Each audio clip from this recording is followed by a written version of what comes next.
Bonjour et soyez les bienvenus dans Xenius. Bienvenue dans notre émission. Aujourd'hui, nous allons tout vous dire sur le meilleur ami de l'homme. Pas celui à quatre pattes qui bave et qui aboie, mais celui-ci. Le portable est notre plus fidèle compagnon. Il nous accompagne parfois même jusque dans notre lit et logiquement, les ondes qu'il émet aussi. Oui, tout le monde a un portable et pourtant on capte encore mal l'impact que son rayonnement peut avoir.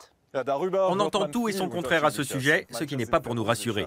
Nous allons donc tendre l'oreille pour savoir si les ondes des portables représentent un vrai danger ou s'il s'agit d'une crainte sans fondement.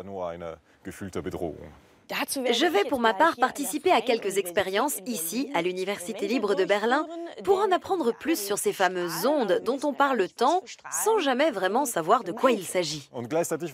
Et de mon côté, je vais aller interviewer un spécialiste qui va m'expliquer pourquoi les portables et les réseaux mobiles continuent à faire débat. Super, à tout à l'heure. Tu m'appelleras pour me raconter. Ouais, ou je t'enverrai un texto. Pendant que Pierre se met en route, remontons le fil de l'histoire du téléphone sans fil. 7 milliards de téléphones portables fonctionnent aujourd'hui dans le monde. Ce petit appareil a conquis presque tous les pays, tous les milieux sociaux, toutes les oreilles. Tout a commencé il y a 30 ans, avec l'arrivée des premiers téléphones sans fil, à l'époque fort peu ergonomiques. Même entièrement chargé, sa batterie ne lui offrait qu'une petite heure d'autonomie. Le portable entame son irrésistible ascension dans les années 80 et 90. Les séries télé Deux flics à Miami et Magnum le font découvrir au grand public. Avoir un portable à l'époque, c'est être à la pointe du progrès. Mais pour téléphoner, il faut aussi un réseau de téléphonie mobile. Comment cela fonctionne-t-il? Pour transmettre notre voix à distance, le portable la convertit d'abord en signal numérique. Ce signal est envoyé par onde radioélectrique à l'antenne relais la plus proche. L'ensemble des antennes relais constitue le réseau cellulaire. Elles vont ensuite transmettre le signal au MSC, le centre de routage. Là, chaque appel en transit est dispatché au bon destinataire, puis envoyé par liaison câblée à l'antenne relais la plus proche de celui-ci. L'antenne va à son tour transmettre le signal par onde jusqu'au portable de l'interlocuteur. L'appareil décode le signal et le reconvertit en voix dans l'écouteur. Dans les années 90, les usagers n'ont pas encore à se plaindre d'un réseau saturé. Mais très vite, avec l'ouverture du marché européen de la téléphonie mobile et la baisse du prix des appareils, tout le monde veut son portable.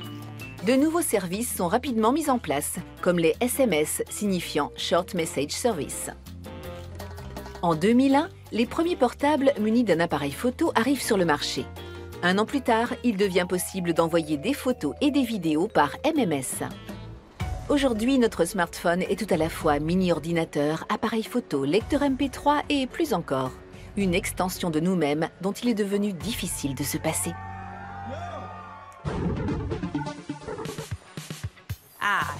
Professeur Fandrich, vous m'attendiez. Bonjour, ravi de vous accueillir. Merci, c'est par là? Suivez-moi.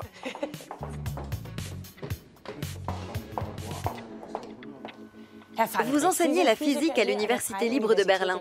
Avez-vous un portable? Oui, mais il n'est pas tout récent. Quel est le type d'onde que nos téléphones portables émettent? Les portables fonctionnent avec des micro-ondes, c'est-à-dire des ondes électromagnétiques d'une longueur de 10 à 30 cm environ. On peut comparer cela à d'autres ondes. Pour vous donner un ordre d'idée, les ondes radio, par exemple, ont une longueur proche d'1 mètre, donc bien plus grande. Cela peut même aller au-delà, tout dépend de la bande de fréquence concernée. À l'inverse, les ondes de la lumière visible sont bien plus petites. Je ne peux même pas vous les montrer, puisqu'elles ont une longueur qui approche les 500 milliardièmes de mètre, ce qui est minuscule comparé aux micro-ondes. Quand vous parlez de micro-ondes, forcément ça me fait tout de suite penser à ce bon vieil appareil électroménager. Y a-t-il le moindre rapport? Absolument, puisqu'il s'agit du même type de rayonnement. Dans le four à micro-ondes de nos cuisines, les ondes émises ont une longueur de 12,5 cm. Elles sont générées de façon à faire osciller les molécules d'eau, ce qui crée de la chaleur. C'est grâce à ce phénomène qu'un four à micro-ondes permet de chauffer des aliments, qui contiennent généralement de l'eau. Ah, d'accord. Mais alors les micro-ondes d'un téléphone portable doivent avoir une autre longueur. Le rayonnement de nos portables est plus ou moins de la même fréquence. Là où il diffère, c'est par sa puissance. Celle-ci est bien plus faible, de sorte qu'on ne puisse pas avoir d'effet thermique détectable. Donc on ne peut pas faire bouillir un verre d'eau avec son portable. Non, et cela ne brûle pas non plus notre cerveau quand on téléphone. La puissance est bien trop faible pour cela. Les ondes électromagnétiques sont invisibles. Y a-t-il tout de même un moyen de les rendre perceptibles? Oui, je peux vous montrer. J'ai là une enceinte active branchée et allumée. Je vais prendre ce portable et l'utiliser pour appeler l'autre. D'accord.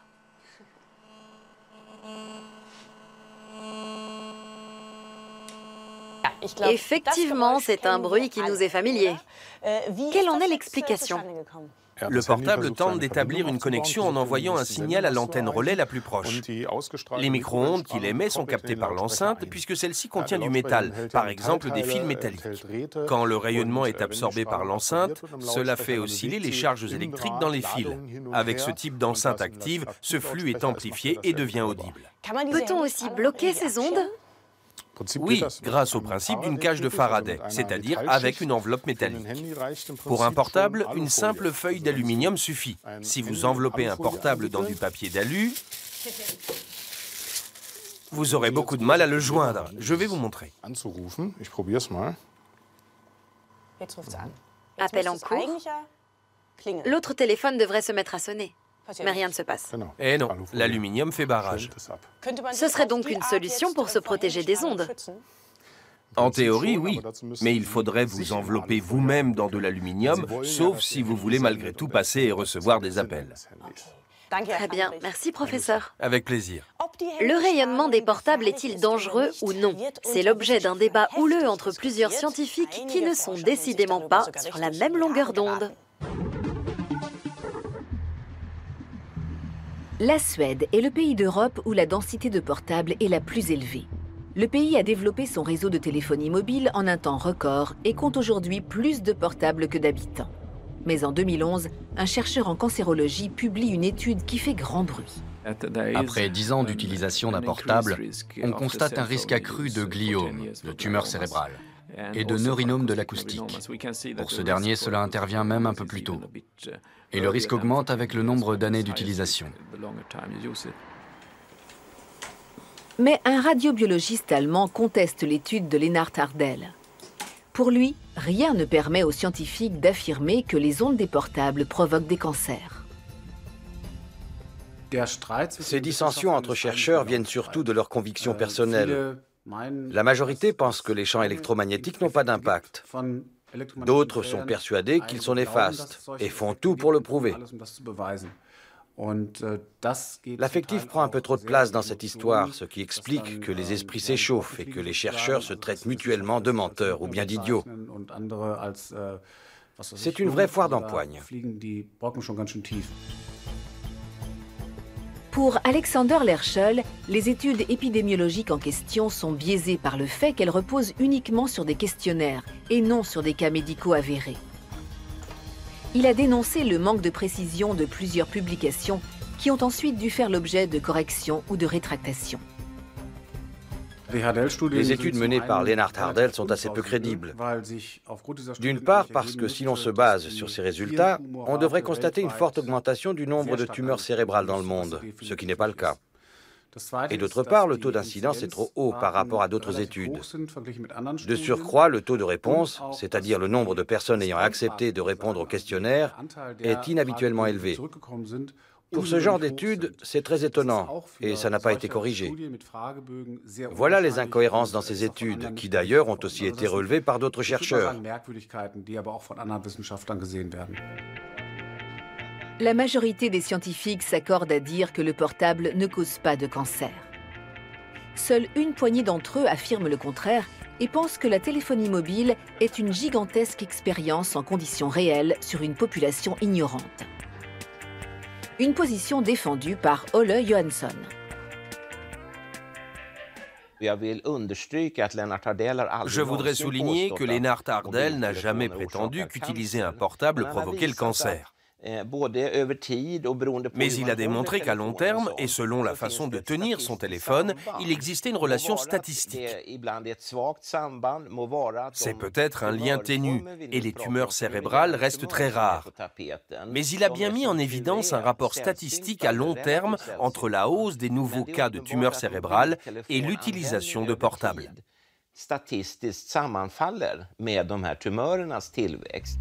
Mais un lien statistique n'est pas forcément un lien de causalité. Cela ne prouve pas que les tumeurs résultent d'une utilisation du portable. Or, les adversaires de ces études alarmistes ne peuvent démontrer que l'utilisation durable du portable n'est pas néfaste, puisque la science ne peut pas prouver que quelque chose n'existe pas.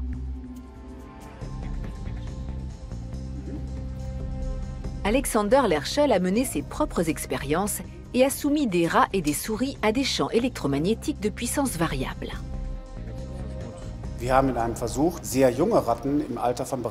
Pour l'une de nos expériences, nous avons exposé des rats âgés de 2 semaines, ce qui correspond à un âge de 3 ans chez l'être humain, à des champs électromagnétiques puissants que l'homme ne subirait jamais. D'autres rats ont été exposés à des rayonnements de moindre intensité. Jusqu'à leur mort, donc sur une longue période, nous n'avons constaté aucun changement chez eux en termes de comportement et surtout aucun effet néfaste sur leur capacité d'apprentissage et de mémorisation. C'est un constat rassurant qui montre que le développement cérébral ne semble être ni retardé ni perturbé par de forts rayonnements électromagnétiques. Afin d'exclure que les ondes électromagnétiques aient des conséquences néfastes qui n'apparaîtraient qu'après plusieurs générations, le biologiste a également mené d'autres expériences sur des rongeurs.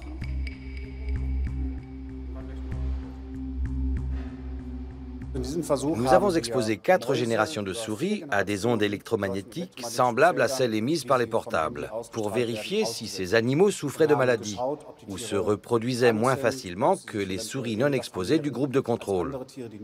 Il s'agit de la plus vaste expérience menée à ce sujet dans le monde. Sur 4 générations, nous n'avons observé aucun changement suggérant le moindre impact négatif sur la santé. Mais une incertitude demeure. Dans quelle mesure les résultats de ces expériences sur des animaux peuvent-ils être transposés à l'homme ?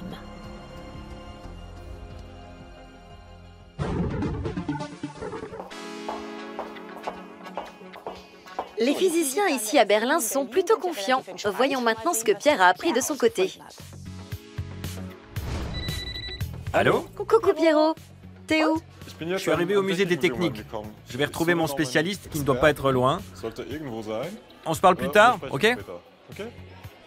Ciao.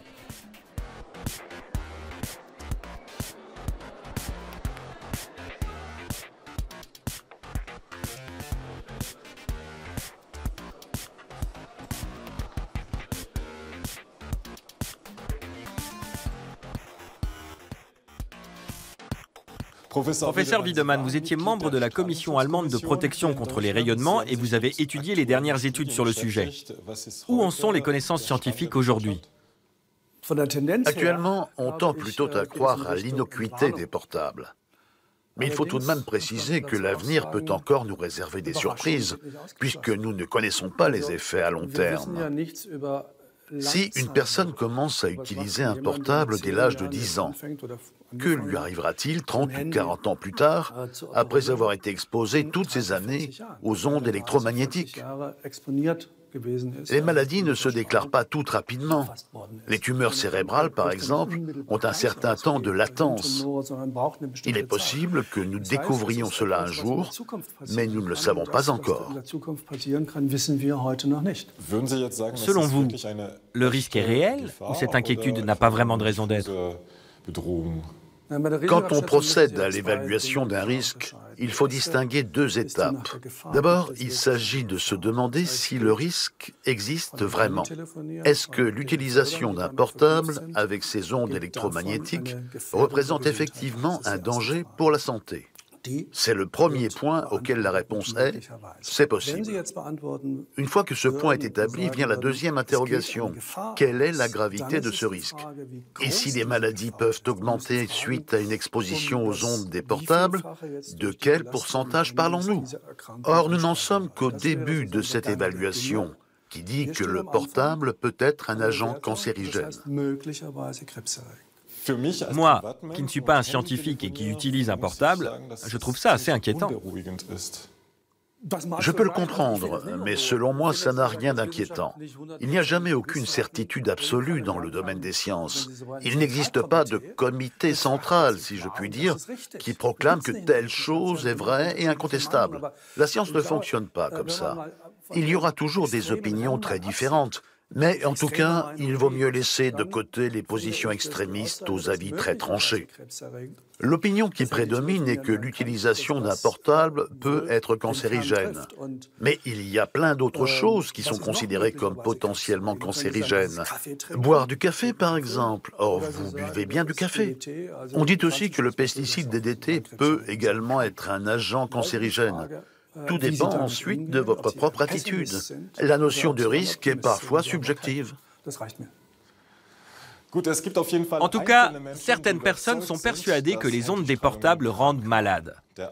Le médecin Dominique Bellepomme est l'un de ceux qui affirme que le syndrome d'électrosensibilité existe bel et bien. À Paris, la ville française qui concentre le plus grand nombre de portables, le réseau de téléphonie mobile est très puissant. Un oncologue est convaincu que ces champs électromagnétiques sont responsables d'une nouvelle maladie.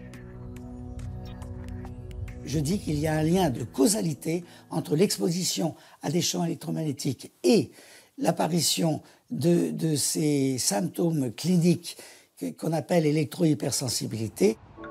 Ces symptômes, le chercheur les compare à une allergie. Des réactions physiologiques très fortes que les malades présenteraient en cas d'exposition aux champs électromagnétiques. Avant de poser son diagnostic, le docteur Bellepomme ordonne des examens complets aux patients, avec prise de sang, échantillon d'urine et Doppler transcrânien.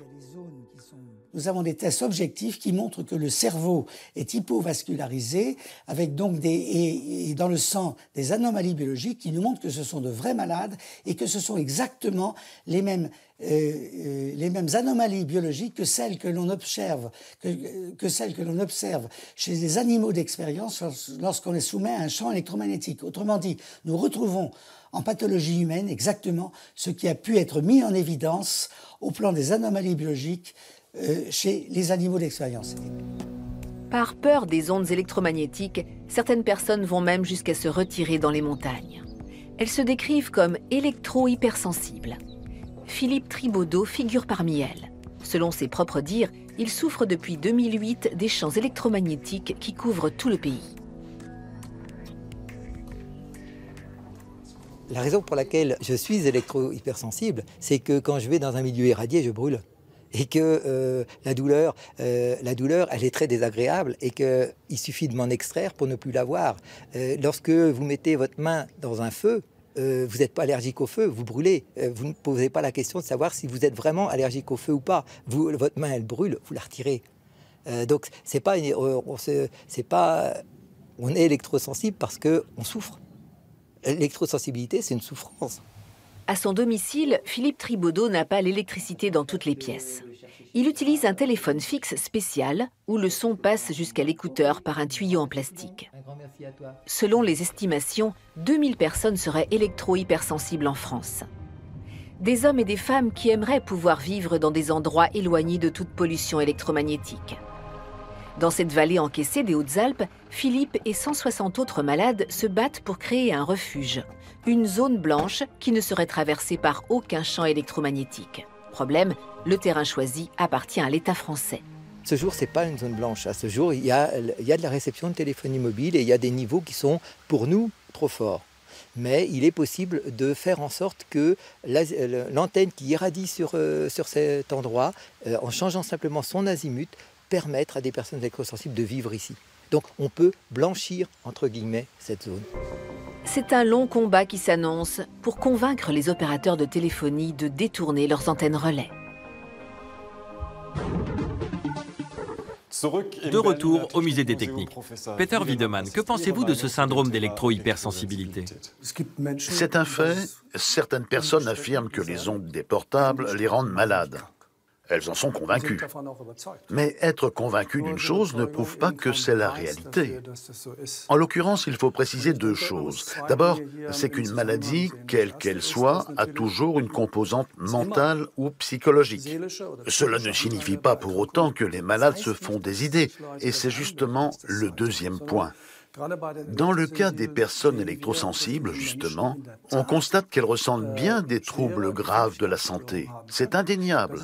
Ce qui fait débat, c'est de savoir si c'est effectivement dû aux ondes électromagnétiques.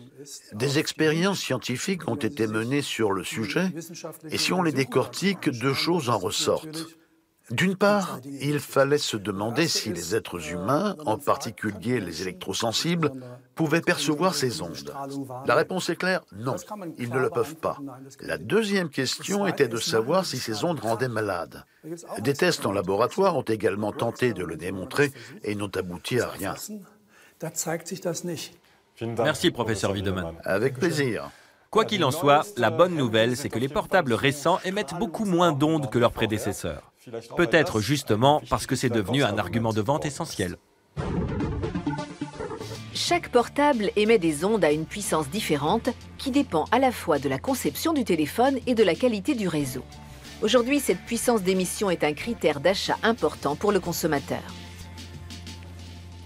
La limite légale du débit d'absorption spécifique ou indice DAS détermine que lors de l'utilisation du portable à pleine puissance, la température de nos tissus corporels ne doit pas augmenter de plus de 0,1 degré Celsius. Les fabricants de portables et les opérateurs de téléphonie mobile doivent systématiquement faire tester leurs appareils pour recevoir une autorisation de mise sur le marché. Matthias Geisler, de l'Institut des techniques de communication mobile et satellite, est chargé de ces tests. L'organisme indépendant qui l'emploie contrôle le DAS pour les téléphones portables et les smartphones. Aujourd'hui, la plupart des appareils présentent un indice bien en deçà de la limite légale. Le rayonnement est de l'énergie perdue, que l'efficacité des batteries modernes parvient désormais à limiter. Dans l'idéal, il faudrait que même lorsque le portable est appuyé tout contre l'oreille, la totalité des ondes soit émise vers l'extérieur et non vers la tête. Aujourd'hui, il existe de nombreuses possibilités techniques pour se rapprocher de cet objectif. On remarque tout de suite au résultat des tests si ces exigences techniques sont respectées. L'indice DAS est alors très faible, avec une qualité de réception qui reste excellente. Lors de ces tests, on mesure la quantité d'énergie absorbée par le corps humain et transformée en chaleur. Mais puisqu'il est impossible de mesurer précisément l'effet thermique dans la tête d'une personne, tout se fait par simulation. Le test s'applique aux différents usages de l'appareil, qu'il s'agisse des mails, des appels téléphoniques ou des SMS. Pour déterminer le DAS, peu importe qu'il s'agisse d'un appel ou d'un échange de données, c'est pareil. Si par exemple je suis en train de téléphoner avec le portable contre ma tête et que dans le même temps des données ou un mail arrivent par une connexion Wi-Fi à laquelle je suis connecté, c'est l'ensemble qui est pris en compte pour mesurer le DAS. On additionne les différents indices constatés pour chaque usage de l'appareil. Les chercheurs de l'Institut Fraunhofer de traitement graphique des données ont développé un logiciel innovant pour faciliter la conception de téléphones avec un faible DAS.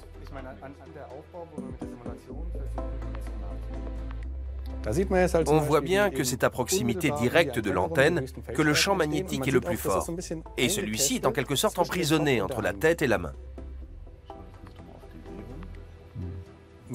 Les choses sont un peu simplifiées pour ces mesures, puisqu'elles sont menées sur un matériau homogène, une solution d'eau, de sucre et de sel. Les chercheurs peuvent voir précisément comment les ondes pénètrent et se propagent dans les différentes régions de notre crâne, et identifier ainsi les endroits qui reçoivent la plus forte dose. Un moyen efficace de repérer ce qui pose problème est d'y remédier, en modifiant légèrement la conception du portable. Le grand avantage offert par ce logiciel, c'est que les ingénieurs peuvent tester leurs idées dès le stade de recherche et développement, bien avant la fabrication du prototype.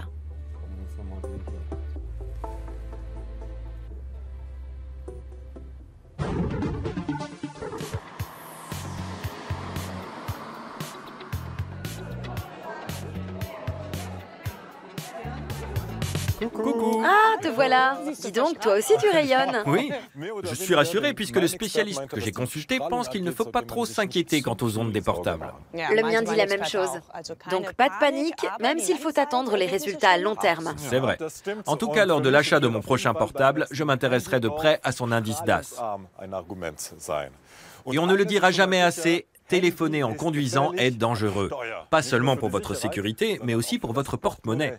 En France, la sanction est de 135 € d'amende et d'un retrait de 3 points. En Allemagne, téléphoner au volant est un peu moins coûteux, avec 60 € d'amende. Mais le mieux reste évidemment de ne pas téléphoner du tout et de discuter entre passagers. On peut faire ça. On rend l'antenne. Salut! À la prochaine. Restez curieux.